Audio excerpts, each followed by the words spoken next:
I wasn't the best behaved child a parent could hope for. I was selfish, greedy, and hostile. Basic nightmare kid. I'd pitch fits when I didn't get my way, and often make sure to break something my folks treasured to make my point. I would pound on walls, throw things across the room, and even slap or hit my mother or father when they would feebly attempt to calm me down. My dad had apparently been abused by his father when he was a kid, so he would always try his best to keep his cool when I raged on. I took advantage of that fact and made sure to push every single button I could to practically dare him to hit me. Many times, he would just walk away and leave me screaming and raging, but I considered that a win. Oh yes, I was far more than a handful, but my parents still loved me, even if I was a monster in the making. It wasn't until that Christmas Eve of 2001 that I learned I was not the center of the universe, a lesson I most definitely needed to learn. It was during the family gathering on this that I pitched a legendary fit upon learning the supposed truth about the reality of Santa Claus. I was only 10 years old, and were it not for the kind hearts of my folks, I would have spent every single one of those years on the naughty list. That late November threatened to turn even those who still cared for me off the deep end. Everyone had arrived at our house for the festive meal, and my cousin Courtney had been pushing my buttons all day. She was a good 3 years older than me and thought she knew everything that the world had to offer. Being far more experienced and knowledgeable than I, she assured me that there was no such person as Father Christmas, a truth I was not ready to hear. She kept pushing and pushing as the day progressed, and I finally just lost it. We were up on the second floor of my childhood home, where my bedroom was located. Over the course of my raging tantrum, I pushed her out of my safe place with every ounce of strength my little arms could muster. Even after I got her out of my room, I continued thrusting my palms into her back, paying no attention to what lay ahead. She had already started crying before I gave that final jab that sent her rolling down the stairs. She trembled against the wall and the railing as her arms frailed and her head bounced from one step to the next. The snapping sounds and muffled yelps ended with a thud when she hit the floor below. Every adult had made it out there before her fall came to a close, and their shocked and appalled eyes cut from her twisted body to my guilty face. I had performed some awful acts during my short lifespan before that day. But my parents had always attempted to cure my terrible ways with kindness. This would mark the end of such times. Before the ambulance arrived, my father snatched me by the ear and dragged me into my bedroom. He screamed at me in a way I did not realize he was capable of. I was crying my eyes out while begging for forgiveness, but he wouldn't let up. He wanted me to cry, and he was right. I deserved this, and worse. As his anger grew more intense with every word, he raised up a hand to strike me. It wasn't until then that his own rage faltered. He just stared at his own before he dropped it exhaustedly back to his side. He glared back at me, and I watched the scowl on his face line back up to a more blank expression, with tears slowly dripping from his eyes. He shook his head from side to side and turned to leave the room without so much as looking back at me before he slammed the door shut. I would not see him again for the remainder of the day. The house fell silent after the paramedics left with Courtney strapped to a gurney. I watched out my window to see everyone, including my parents, leave the house to follow the ambulance to the hospital. I was never left alone at home, but clearly nobody could stand to be around me at that moment. Truth be told, I didn't much care to be around myself at that time. The hours dragged by while I sat alone in my bedroom, surrounded by all of the toys and video games my behavior had never earned me. Regardless of my short life, having included an almost endless supply of tantrums and violent mood swings when I didn't get my way, I never really felt bad about the misery I wrought. I generally only cared that I got what I wanted by the time I was done. This time, however, I did not feel any level of joy from this. I tried to defend myself in the back of my mind, reasoning that it was completely the fault of my older cousin for pushing my buttons. But I knew she didn't deserve this. Perhaps if she hadn't gotten in my face, I wouldn't have snapped like I had, but her actions did not warrant what I did. Maybe she just ended up with a couple of bruises, and it's not as bad as it sounded.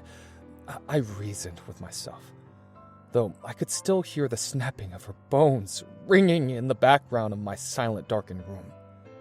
No matter how hard I worked to evade the guilt that was, in my pursuit, I could not escape it. I can't say I had never felt like this before.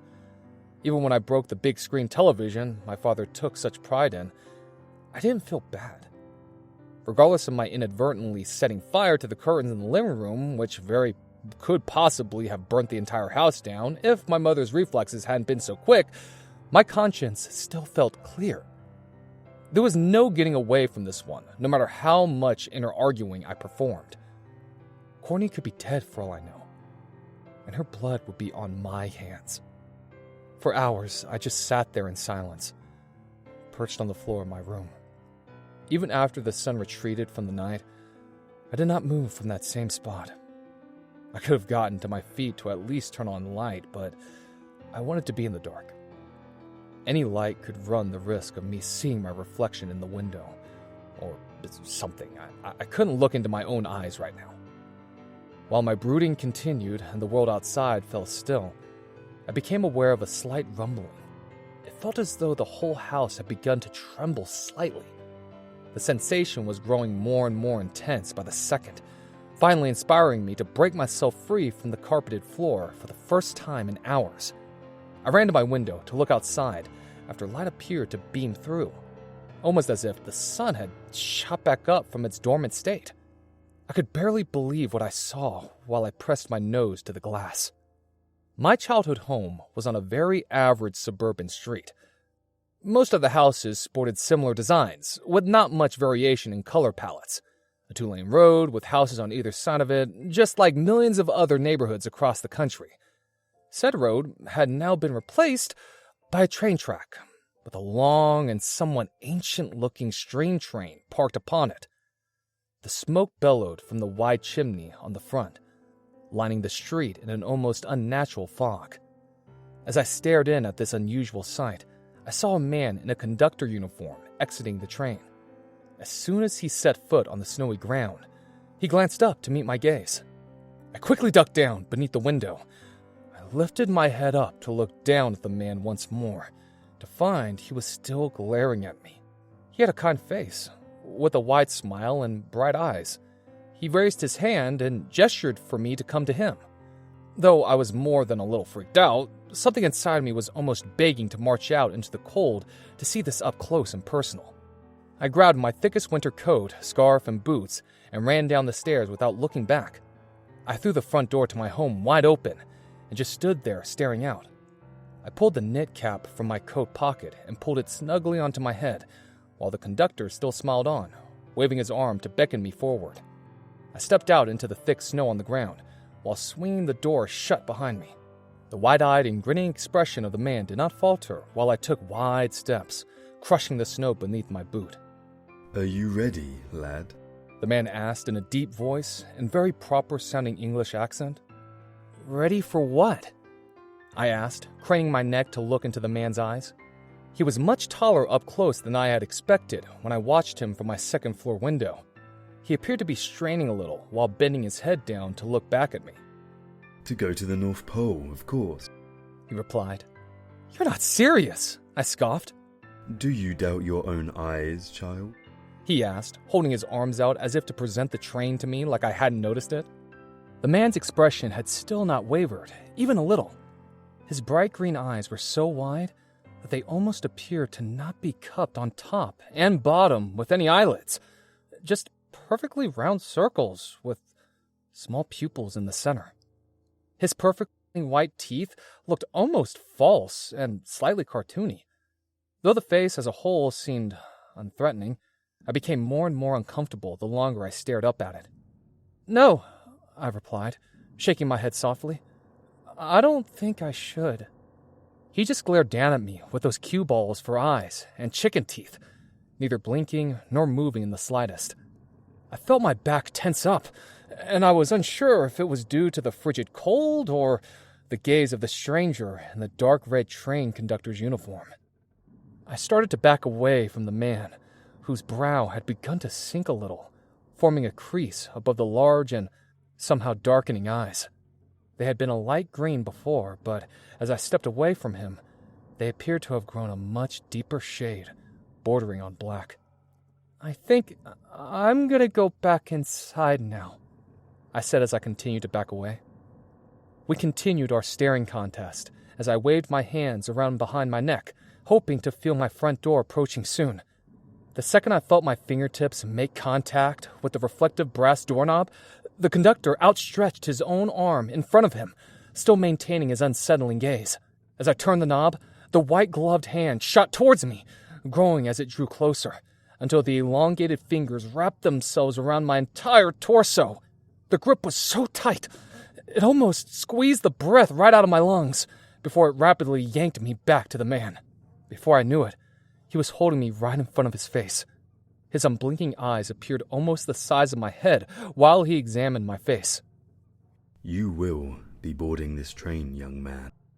His foul breath hit me like a truck, causing me to cough and gag at the stench.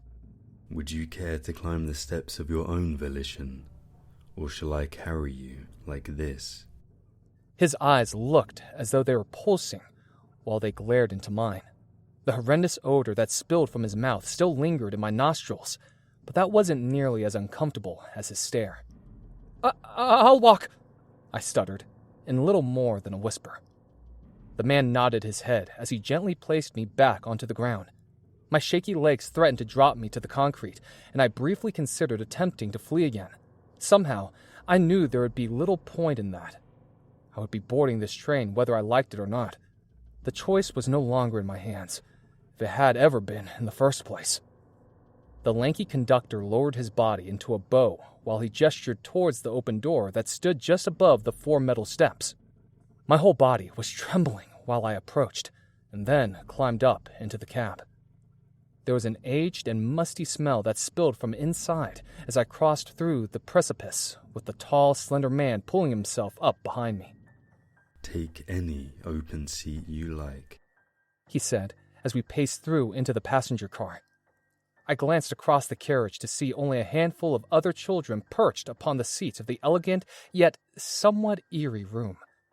They all turned to look at me when I entered, and they all wore the same exhausted and timidly fearful expressions.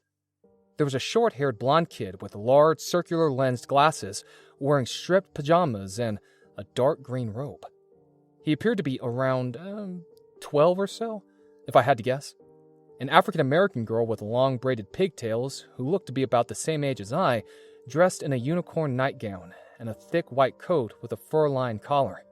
A girl in a puffy pink coat sat next to a ginger boy, who looked maybe a year or two older than her. I presumed them to be siblings.